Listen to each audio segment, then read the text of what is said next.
मेरे प्यारे श्रोतों, आप सब जानते हैं हम लोगों के जीवन में पिता क्या महत्व रखता है। तो मैं आज एक ऐसी किताब के बारे में बात कर रहा हूँ जो हम सबको एक अलग रीति से हमारी जो ख्यालात हैं, हमारी जो सोच है, विचार है, इस सोच विचार को हमारे काम में जो हम सब लोगों की मदद करें, एक ऐसी पिता के बारे में बात करना चाहता हूँ जिन्होंने अपने आप को अपनी किताब में एक पिता का महत्व दिया है, एक पिता का स्थान दिया है। इस किताब जैसा ही मैंने पढ़ा तो मुझे ऐसा लगा कि मैं इसके सारांश को आप लोगों के सामने रख दूं, ताकि आप लोगों को भी एक मौका मिले कि इस किताब को पढ़ें और इसके पूरी फ़ायदा आप लोग उठाएं।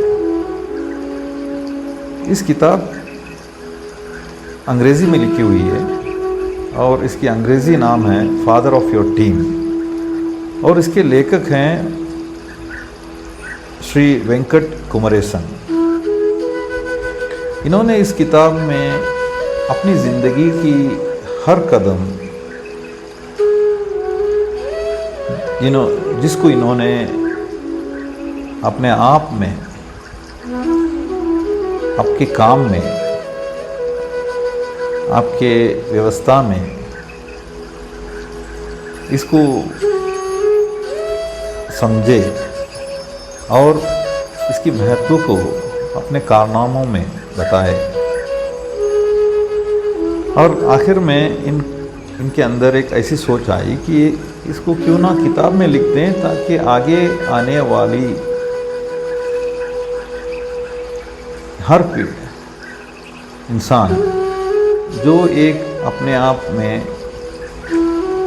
एक स्थान पे, एक प्रबंधक के स्थान पे बैठने वाला है, वो इसे समझे और जैसा ही वो समझेगा, अपने काम पे वो आगे बढ़ते जाएगा। तो मैं आज इसका सारांश आपको बहुत आसान तरीके से समझा रहा हूँ, जो मुझे लग रहा है कि आप लोगों को पसंद आए। श्री वेंकट कुमरेसन एक प्रबंधक थे, बहुत बड़ी कंपनियों में, बहुत बड़ी संस्थाओं पे, और इन्होंने अपनी जीवन की संग्रह को इतना आगे लेके गया कि आज वो एक बहुत बड़ी नाम बनाए अपने आप के जगह पे और बहुत बड़ी लेखक हैं। मेरी ये कोशिश है कि मैं उनकी जो किताब है उसे आप लोगों के सामने सरल रूप से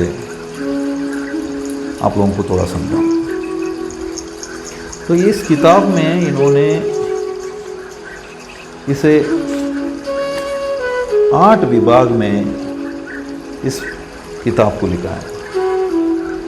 ये किताब इस तरह से लेके जाती है पढ़ने वालों को कि एक पिता अपने बच्चे किस तरीके से देखता है, और एक बच्चा, बेटा हो या बेटी, वो अपने बाप से क्या आकांक्षाएं रखते हैं। तो ये जो ज़िंदगी की दौड़ है, इसे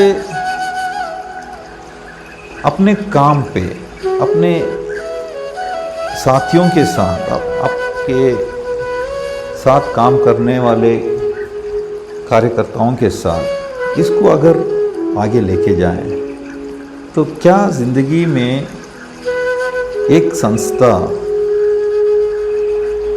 आगे बढ़ सकती है, और उसे किस तरीके से लेके जाना है, उसमें क्या क्या चीज़ है जिससे एक प्रबंधक उसे देखना चाहिए। तो ये 8 जो विभाग इन्होंने किया है, उसमें मैं पहले विभाग का नाम आपको समझा देता हूँ, जितनी भी मेरी जो शक्ति है उस तरीके से मैं उसको समझ रहा हूँ और आप लोगों को समझाना चाह रहा हूँ। इसकी पहली विभाग है अस्प्राप्त जगह, मतलब ब्लाइंड स्पॉट स्टेज, अंग्रेजी में कहें तो ब्लाइंड स्पॉट स्टेज। और इसकी जो दूसरी कक्षा है ये है प्रत्यग्नि मंच। और इसकी जो तीसरी है वो प्रारंभिक भेद। इसकी जो चौथी है वो है, आप लोगों को समझा दूं कि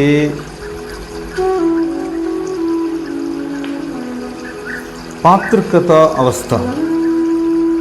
इसकी जो छठवीं है वो है जागृति अवस्था।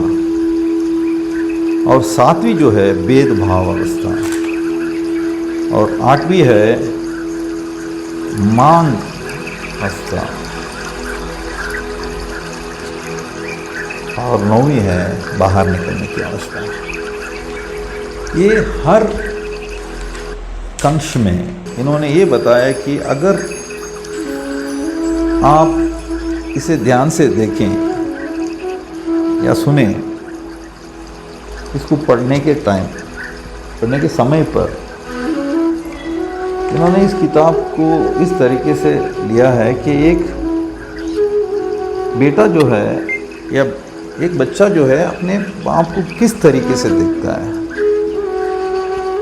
वो क्या समझता है उसके पिता के बारे में, और जो भी वो बच्चे के दिमाग में छोटी छोटी चीज़ें आती है, उसी तरह से जब एक प्रबंधक एक नौकरी पे बैठा रहता है तो उसके जो कर्मचारी हैं, उसके जो साथी हैं, उनके भी दिमाग में उस प्रबंधक के बारे में ख्यालात होते हैं। तो उनको समझना पहले निशानी है। ये ऐसा है कि जब भी एक आदमी बहुत थका हुआ है और एक चाय पीता है तो उसको ऐसा लगता है कि हाँ, उसके अंदर एक सांस आ गया। इसी तरह से जब एक कर्मचारी अपने प्रबंधक के पास जाता है और प्रबंधक उसको समझ लेता है तो उस कर्मचारी को ऐसा लगता है कि जो सामने बैठा हुआ प्रबंधक है वो मेरा बात को समझ रहा है। दूसरी बात है, कुछ कर्मचारी ऐसे होते हैं जो प्रबंधक नहीं समझते कि उनके अंदर की जो गुण हैं वो किस तरह से हैं। क्योंकि कुछ संस्थाएं ऐसी बन के रहती है, कुछ संगठन ऐसी बन के रहती है कि कर्मचारी के जो छिपे हुए उनकी जो महत्वपूर्ण उनके पास जो रहस्य है, उनके जो काम है, उनकी जो क्या बताएं, उनकी जो इंटेलिजेंस है, अगर जब तक उसे वो प्रबंधक नहीं समझता तो वो कर्मचारी उधर ज़्यादा दिन नहीं टिकता और वो उधर से निकलने की कोशिश करता है। क्योंकि उसे एक मौका चाहिए कि उसे आगे बढ़े। ये पहली जो सारांश है उसमें ये है। और दूसरी में जो है, अगर एक प्रबंधक एक संस्था में अपनी कमरे से बाहर नहीं आया और अंदर ही बैठा रहा, अपनी आप को बड़ा समझता रहा, तो जो उसके कर्मचारी हैं, जो उसके साथी हैं, उनके प्रभाव कैसे होगा। एक बेटा अगर अपने बाप से बात नहीं कर सकता है, अपना पिता से बात नहीं कर सकता, अपने पिता से उसकी ज़रूरतों को बता नहीं सकता और उसकी पिता उसे कुछ नहीं देते, जिसकी मांग है, उसकी जो ज़रूरतें हैं, अगर वो पूरी नहीं करता तो आगे कुछ कार्य में वो बच्चा जो है अपने पिता की इज्जत करना कम कर देगा। यही चीज़ दूसरी जो इनकी जंड है उसमें बताया गया है।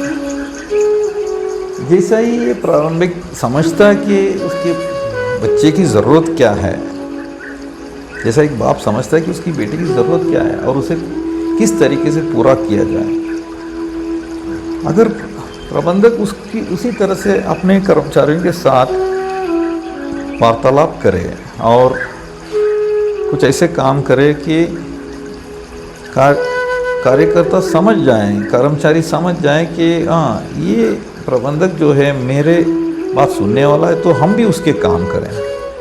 वो अपने आप में एक सोच लाएगा, एक प्राप्त करने लगेगा कि मैं भी कुछ ज़्यादा काम करूं, मैं भी अपना प्रबंधक के विचारों को सोचूं। तो ये चीज़ ये चौथी चैप्टर में मिल जाती है हम लोग को। और पांचवी में तो ये होता है कि किस तरीके से वो इंसान जो अपने बच्चे की ज़रूरत को जानता है, जो पिता अपने बच्चे की ज़रूरत को जानता है, वो उसी तरह से अपने बच्चे की हर एक काम पे नज़र, हर एक खेल पे नज़र रखता है, हर एक उसकी ज़रूरत पे नज़र रखता है। और जब पिता कुछ बताता है अपने बेटे से, अगर वो बेटा नहीं करे तो उसे किस तरीके से उसे समझाता है कि उसकी ज़रूरत क्या है, आगे चल के वो क्या होने वाला है। तो इसमें ये समझ में आ जाता है कि बच्चे को कि मेरे पिता जो कह रहे हैं वो मेरे भलाई के लिए कर रहे हैं, और वो बेटा मानने लगता है अपने पिता को और अपने पिता को बहुत बड़ा समझता है वो, और उनकी जो इज्जत की दर्जा होती है उसे बड़ा कर देता है। उसी तरह से कर्मचारी की भी यही होती है कि मेरे जो प्रबंधक हैं वो मेरे लिए इतना सब कर रहे हैं, तो मैं क्यों ना करूं, इनकी जो सोच विचार है वो मेरे लायक है, तो उधर काम करने लग जाता है। और इस रास्ते में ऐसी छोटी छोटी चीज़ें आ जाती है कि हर कर्मचारी की जो उसकी मेहनत के फल उसे मिले, उसकी मेहनत की सोच अपने प्रबंधक तक जाए, और उसके और साथियों के साथ उनके जो मिलजोड़ की बैठने की उठने की जो व्यवस्था रहती है उसे सुधार में लाएं। तो ये जागृति अवस्था हो जाती है। जब ये जागृति थोड़ी सी अलग होती है, कुछ सद्भावनाएं आ जाती है कर्मचारियों के बीच में, तो उस टाइम पे प्रबंधक को ये करना पड़ता है कि उनके बीच की जो भेदभाव है उसे सुलझाने के तरीके उसे ढूंढना पड़ता है। और किस तरीके से ढूंढा जाए, किस तरीके से उनको उस भेदभाव को सुलझाया जाए, और उनको किस तरीके से उनको आगे बढ़ने की मौका दिया जाए। तो ये जब प्रबंधक समझ जाता है तो वो कर्मचारी के मांग के जगह पे बैठ जाता है प्रबंधक। जब वो मांग उनकी आती है तो उसमें कौन सा प्राथमिकता है, कौन सी चीज़ की ज़रूरत है उस वक्त पे, ये चीज़ों को उसे समझना पड़ता है। एक मौका ऐसा आएगा कि कर्मचारी और प्रबंधक के बीच की जो वार्तालाप है उसे अगर सही वक्त पे सुलझने का मौका नहीं दिए गए तो कर्मचारी अपने जो दूसरे संस्थाएं होती है उनके बारे में सोचने लग जाता है और वो बाहर निकलना चाह जाता है।